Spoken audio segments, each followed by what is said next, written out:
안녕하세요. 혹시 왜 저 사람은 유독 나한테만 좀 함부로 대하지? 뭐 이런 생각이나? 아니면 왜 나한테는 부탁이 아니라 꼭 당연하다는 듯이 뭘 시키지?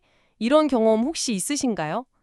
오늘 저희가 같이 볼 자료들은요, 바로 이런 관계에서의 좀 불편한 지점들, 특히 처음엔 괜찮았는데, 어느 순간 선을 넘는 사람들, 이 문제에 대해서 이야기하고 있습니다.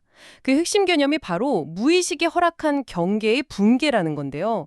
이게 도대체 왜 생기는 건지, 또 어떻게 대처하면 좋을지 자료들을 보면서 좀 깊이 들어가 보려고 합니다. 아마 듣고 계신 분들 경험하고도 좀 연결되는 지점이 있지 않을까 싶어요. 자료들 보면요. 우리가 이런 상황에서 보통 내가 너무 착해서 그래. 아니면 에이, 뭐 이 정도는 별일 아니야. 이렇게 스스로를 좀 다독인다고 하잖아요. 근데 이게 과연 정말 괜찮았던 걸까요? 이게 쌓이고 쌓이면 결국 나만 힘들어지는 경우가 많죠. 한 자료에서는 상대방이 우리 반응을 이렇게 살피면서 무의식적으로 행동 수위를 조절한대요. 근데 우리가 뭐 명확하게 이건 좀 불편해요. 이런 신호를 안 보내면 그걸 그냥 괜찮구나 하고 허락으로 받아들여서 점점 더 경계가 무너진다. 뭐 이런 분석을 하더라고요. 네, 맞아요. 그 지점이 여러 자료에서 공통적으로 나오는 되게 흥미로운 부분인데요. 뭐랄까, 사람들은 본능적으로 상대가 어디까지 받아주는지 좀 탐색을 한다는 거죠. 예를 들어서 어떤 자료에 직장 회의 사례가 나오는데 처음엔 내 아이디어에 누가 태클을 걸어요. 근데 그냥 에이 하고 웃어 넘겼어요. 다음번에 그냥 가만히 있었고. 그러다 보면 나중엔 발표하기 전에 아예 그냥 이 얘기는 하지 말아야겠다. 스스로 막 검열하게 된다는 거죠. 상대방은 그걸 보면서 이 사람은 별 반응 없네? 이 정도는 막 대도 괜찮은가 보다. 이렇게 무의식적으로 학습을 한다는 거예요. 이게 뭐 일부러 나쁜 마음을 먹고 그런다기보다는 우리가 좀 명확한 반응, 여기까지는 안 돼요 하는 그 신호를 안 줬기 때문에 그 결과로 경계가 허물어진 거다.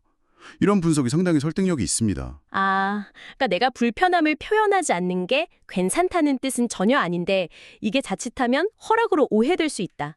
이 부분이 참 중요하네요. 결국에는 그냥 갈등 피하고 싶어서 아니면 좀 좋은 사람으로 남고 싶어서 이렇게 불편함을 숨기다 보면 오히려 더 많은 무례함을 견뎌야 하는 그런 상황이 된다는 거잖아요. 여러 자료들이 다 비슷하게 이야기하는 게 이게 착하다 안 착하다의 문제가 아니라 관계에서 건강한 거리를 제대로 설정하지 못한 거다. 이렇게 진단하고 있어요. 바로 그 건강한 거리 설정에 대해서 한 자료에서 되게 인상적인 비유를 쓰더라고요. 우리가 보통 경계라고 하면 뭔가 사람을 딱 밀어내는 차가운 벽 같은 걸 생각하기 쉬운데 그게 아니라는 거죠. 오히려 나를 제대로 보여주는, 그래서 더 건강하게 소통할 수 있게 하는 창문과 같다는 거예요. 나는 여기까지는 괜찮아요. 그런데 여기서부터는 좀 불편해요. 라고 알리는 거 있잖아요.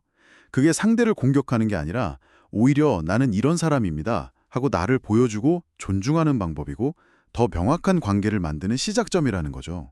이 비유가 되게 와닿더라고요. 경계 설정에 대한 부담감을 좀 덜어주는 것 같아요. 창문이라는 비유 좋네요.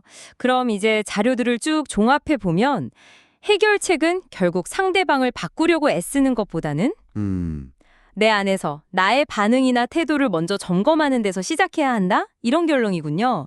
그럼 구체적으로 뭘 어떻게 시작해야 할까요? 이게 사실 말처럼 쉽진 않잖아요. 한번 무너진 경계를 다시 세운다는 게요. 네, 맞아요. 쉽지 않죠. 그래서 핵심은 의식적인 표현이라고 강조를 해요. 처음에는 당연히 좀 어색하고 목소리가 떨릴 수도 있겠죠.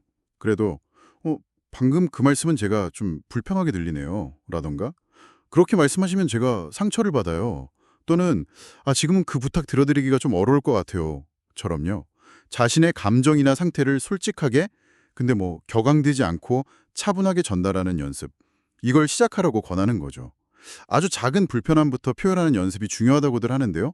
그동안 이제 무의식적으로 그냥 허물어지게 뒀던 그 경계를 이제는 내 의지를 담아서 다시 이렇게 딱 세우는 작업이 필요하다는 겁니다. 그리고 이게 관계를 끊어내는 게 아니라 오히려 더 건강하게 다시 만들어가는 과정이다. 이런 점을 여러 각도에서 이야기하고 있습니다. 혹시 오늘 저희 이야기 들으시면서 마음이 좀 많이 움직이셨다면요. 그건 아마 듣고 계신 분이 유별나거나 너무 예민해서가 아닐 거예요. 어쩌면 오랫동안 너무 많이 참고 견뎌왔다는 그런 신호일 수 있습니다.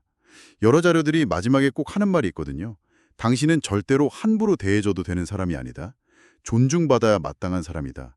이 사실을 먼저 나 스스로가 좀 인정하고 받아들이는 거, 이게 변화의 가장 중요한 첫걸음이 아닐까 싶습니다. 네. 오늘 탐구를 좀 마무리하면서 방금 말씀하신 그 조언을 바탕으로 한 가지 제안을 드리고 싶어요. 이번 주에요. 아주 사소한 상황이라도 괜찮으니까 당신의 경계를 표현하는 연습 딱 한 번만 시도해 보시면 어떨까요? 아까 그 창문 비유처럼요.